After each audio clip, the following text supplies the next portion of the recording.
Iran का एक बहुत बड़ा अखबार है तेहरान टाइम्स। इस अखबार ने अभी हाल ही में अमेरिका और ईरान के बीच चल रही युद्ध को लेकर एक बहुत ही बड़ा दावा कर दिया है। दरअसल इस अखबार ने अपने ऑफिशियल एक्स हैंडल पर लिखते हुए कहा कि अमेरिका ईरान के ऊपर ग्राउंड ऑपरेशन कर सकता है। इस अखबार ने ये पूरा लेख लिखते हुए पिछले 7 दिनों की एक वीडियो भी जारी की है, जिस वीडियो को 20,000 गुना तेज की रफ्तार से दिखाया गया है। और इस वीडियो को दिखाने के बाद तेहरान टाइम्स ने दावा किया कि पिछले 7 दिनों के अंदर अंदर अमेरिका के मिडिल ईस्ट के अंदर इतने हथियार, इतने गोला बारूद और जो जंग में काम आते हैं, अमेरिका ने उस लेवल तक मिडिल ईस्ट के अंदर पहुंचा दिया है कि पिछले साल में भी, यहाँ तक कि जब 2003 में इराक के साथ युद्ध हुआ था, उस युद्ध के दौरान भी अमेरिका ने इतने बड़े पैमाने पर युद्ध की तैयारी नहीं की थी, इतने बड़े पैमाने पर अपने हथियारों को एकत्रित नहीं किया था। तेहरान टाइम्स ने पोस्ट करते हुए कहा कि क्षेत्र में सभी अमेरिकी रणनीतिक गोदाम लगभग पूरी तरह भर चुके हैं और अपनी अधिकतम क्षमता तक पहुंच रहे हैं। आगे कहा कि अमेरिकी सेना अरबों डॉलर खोखली धमकियों, दिखावटों या युद्ध अभ्यास के लिए ही खर्च नहीं कर रही।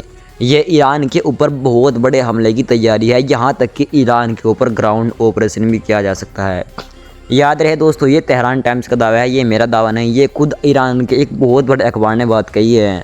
और ये भी आपको याद रखना होगा, ये दावा ऐसे वक्त में किया जा रहा है जब ठीक इससे पहले डोनाल्ड ट्रंप ने पोस्ट करते हुए कहा था कि हम ईरान को पूरी तरह तबाह कर देंगे, हम ईरान के रिजीम को ही हमेशा के लिए ख़त्म कर देंगे। अब जाहिर है किसी भी देश की रिजीम ऐसे तो गिराई नहीं जा सकती। अगर किसी भी देश के अंदर इतना बड़ा मूवमेंट लाना है, किसी भी देश को अगर पूरी तरह घुटनों पर लाना है, तो जाहिर है उस देश के अंदर ग्राउंड ऑपरेशन करना कंपलसरी है, मैंडेटरी है।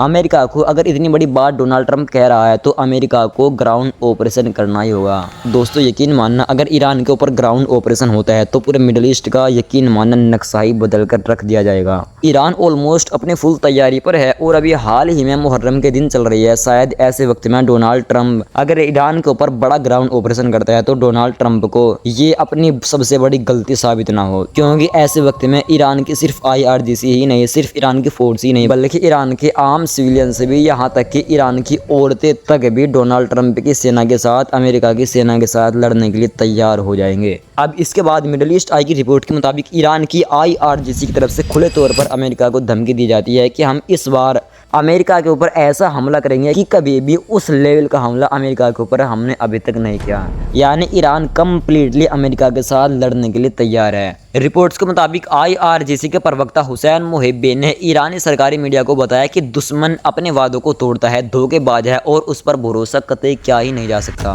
किसी भी क्षण, किसी भी लम्हे में और बातचीत के किसी भी चरण में वह कोई भी कार्रवाई कर सकता है। IRGC के प्रवक्ता ने आगे कहा कि दुश्मन चाहे अपनी कितनी भी तैयारी कर ले, हम दुश्मन को जवाब देंगे और हमने दिया भी है। और इस बार अगर अमेरिका हमारे ऊपर हमला करता है तो हम अमेरिका के ऊपर उस लेवल का हमला करेंगे कि पिछले कभी भी हमने अमेरिका के ऊपर उस लेवल का हमला नहीं किया। अब दोस्तों यहाँ पर सबसे बड़ा सवाल मेरे जहन में भी ये बना हुआ है और आपके जहन में भी ये बन रहा होगा कि क्या इस युद्ध का चलने का सबसे बड़ा कारण नेतन्याहू है? क्योंकि आपको याद होगा इस डील में नेतन्याहू को कम्प्लीटली बाहर रखा गया और नेतन्याहू इस डील से पूरी तरह नाखुश था। नेतन्याहू चाहता था कि ये युद्ध फिर से शुरू हो जाए। तो इसका मतलब ये तो नहीं कि नेतन्याहू ने डोनाल्ड ट्रंप पर प्रेशर बनाया ईरान के ऊपर हमला कराने के लिए। ऐसा हो सकता है, यकीन मानना, इन लोगों पर किसी भी तरह का कोई भरोसा नहीं किया जा सकता। भले ही ऊपर ऊपर डोनाल्ड ट्रंप नेतन्याहू को धमकी दे रहे थे कि तुम लेबनान के ऊपर हमले मत करो, बट आपने देखा होगा कि लेबनान के ऊपर इजराइल हमेशा हमले करता रहा और नेतन्याहू ने डोनाल्ड ट्रंप की कोई भी बात नहीं मानी। लेकिन डोनाल्ड ट्रंप को नेतन्याहू की कहीं ना कहीं बात माननी पड़ती है। अब ये तो डोनाल्ड ट्रंप जाने या फिर नेतन्याहू जाने कि डोनाल्ड ट्रंप की कौन सी नस या कौन सी एप्स्टीन फाइल नेतन्याहू ने अपने पास रखी हुई है कि जिसके बल पर डोनाल्ड ट्रंप हर काम नेतन्याहू के कहने पर करने के लिए तैयार हो जाता है। फिलहाल मिडिल ईस्ट के अंदर नक्शा पूरी तरह बदलता हुआ दिखाई दे रहा है। अब ऐसा लग रहा है कि ये युद्ध फुल स्केल पर शुरू हो सकता है। सबसे पहले ईरान ने एक जहाज पर हमला किया, उसके बाद अमेरिका ने ईरान के 10 ठिकानों पर हमला किया और उसके बाद ईरान ने अमेरिका के ऊपर हमले करने शुरू कर दिए। बहुत सारे ठिकानों पर ईरान ने अमेरिका के हमले किए हैं। फिलहाल युद्ध पूरी तरह जारी हो चुका है और इस युद्ध में कोई भी बड़ा मोड़ अब आ सकता है। बाकी आगे क्या होता है, तमाम खबरों में से सबसे बड़ी खबर छांट के आपके सामने रखने की कोशिश करूंगा। तब तक के लिए आप चैनल को सब्सक्राइब करके जुड़ जाइए। इंशाल्लाह बहुत जल्द आपके सामने फिर से दूसरी रिपोर्ट लेकर हाजिर होऊंगा।